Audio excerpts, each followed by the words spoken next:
Hürmetli vatandaş, bugünkü leksiyalarımızı başlayımız. Leksiyada Sadakacı Rusya, Washington'dan sözdeyimiz. Bugünkü islahı 2022 yıl, 2022 yıl, 2. ayının 11. günü vatandaş. Vaziyet doğrusu da gep kısa, hürmetli vatandaşa. Biz tünügün sözlüdük. Leksiyemizde sözlüdük. Cihan tarihide, cihan siyaset tarihide yüz bergen 3 möcize. Birinci bulup Amerika Qo'shma Shtatlar Davlat Majlisi Cumhuriyet Kompartiyasini imborga qilish qonun loyihasini o'tirib qo'ydi. Ikkinchi bulup Amerika Qo'shma Shtatlarning generali yangidan Amerika armiyasi markaziy qo'mondonlik o'rniga qo'mondon bo'lib tayinlanadigan, balki Kengash palatasining harbiy ishlar komitetida guvohlikdan o'tgan general Erk Korla dediki, O'rta Sharqning ta'biri nima? O'rta Sharq to'g'risidagi tushuncha nima? O'rta Sharq hukumining yashmisibat ta'biri nima?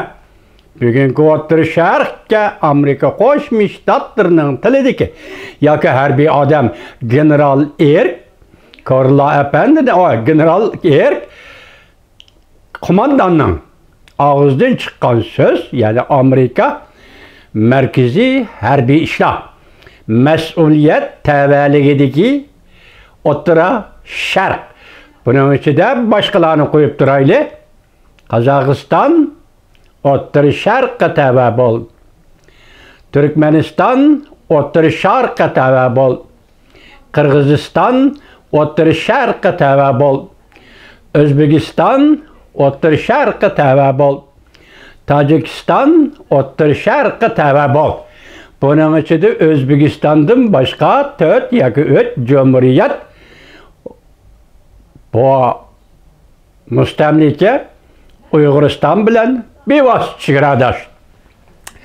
Jahon tarixidagi 3 mo'jiza: birinchisi Davlat Majlisining qarori qonuni, ikkinchisi general, ya'ni kompartiyani jazolash, ikkinchisi general Erk Korlaning O'rta Sharq to'g'risidagi bayoni va fikri. Üçüncüsü nimeti, üçüncü möcize to'g'ri. Ben başta aytgan deb ko'rdingizmi? Üçüncü möcize avval hukumat davrida, ya'ni prezident Trump davrida yuz bergan yoki belgilangan, e'lon qilingan Yerusalimni Isroiliyaga poytaxt qilib berishdan iborat 3 möcize.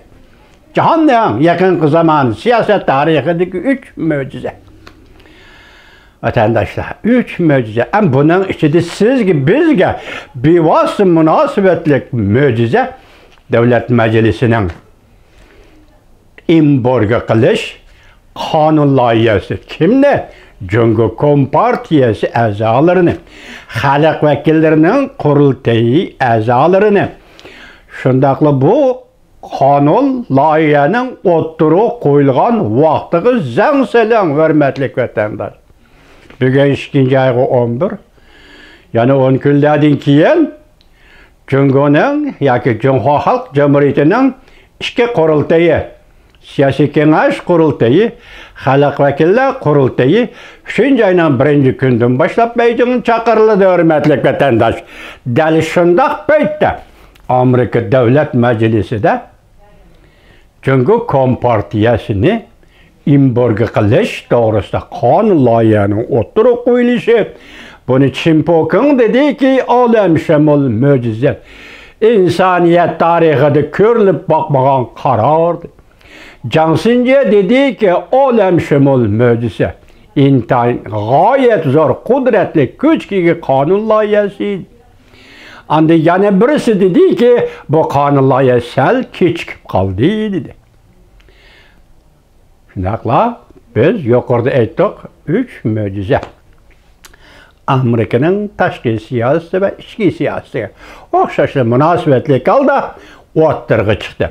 Dal shundoq vaqtda vaziyat yoki sizga bizga ochiq bilinadigan vaziyat yana shu bo'ldiki, Aqsaray bayonot e'lon qilib turgan ahvol ostida, masalan, Dilnigar Ilhomni sen yolg'ondin, yovadaqdin, mash'al yetkizguchilar qatoriga kirgizib, jahonning yoki Amerika Qo'shma Shtatlarining nazar go'zarini Uyg'ur masalasidan, soyqirmdan chetlatilmaysan deb bayonot e'lon qilayotgan shundaq kunda sizga bizga ochiq bilinadigan bir ish, Xitoy hukumati mushu kunlarda 23 yoshdan 18 yoshgacha taxminan 23 bolani, Uyg'ur bolani qo'lga oldi. Bu 23 nafar Uyg'ur bola nima qilibdi? Uning jinoyatlari tafsiliy so'zlanmadi to'rbitida. Biroq Jungo hukumati Dilnigar Ilhomni nima uchun mash'al yiqishga o'rlashdi? Balki u bolalar bu saxtpazlikdir degandi. Balki u bolalar biz Aqsarayning bayonotini, Jem Pisaki xonimning bayonotini qo'llaymiz deganlikdir. Sen ilgarlik qilding, tulkilik qilding, ziddiyatlarni burmoqchi bo'lding. Xalqaro jamiyatni aldamoqchi bo'lding. Soyqirmning vaziyatini boshqa tarafga yo'tkamoqchi bo'lding degandi. Qat'iy nazar, biz navbatda mushu vaziyat ostida Jungo Kompartiyasidan boshqalarni qo'yib turib, 23 nafar mushu azimatni, mushu Uyg'ur yoshni darhol turmadan qo'yib berishini talab qilamiz. Biz Uyg'ur, biz chet elda yashayotgan Uyg'ur darhol Jungo hukumatining bu 23 nafar Uyg'ur yigitni turmadan qo'yib berishini talab qilamiz. Mana bu bugungi vaziyat vatandoshim. Men shuninga asosan sizlarga tunugim baga va'dam bo'yicha hamda davomini, qaysi leksiyaning davomini to'xtani kechirib. Amerika Qo'shma Shtatlari Davlat Majlisi Cumhuriyetçiler Partisi mensuplari Jungo Kompartiyasi embargo qilish qonun loyihasi o'ttirib qo'ydi. Jungo Kompartiyasi amaldorlari va ularning oila tavobatlarini umumiyat nishonga oldi. Mavzuli xabar 2-oyning 10-kuni. O'tganda sizlarga bu xabardan tunugun bir abzasini yetkazgan edik.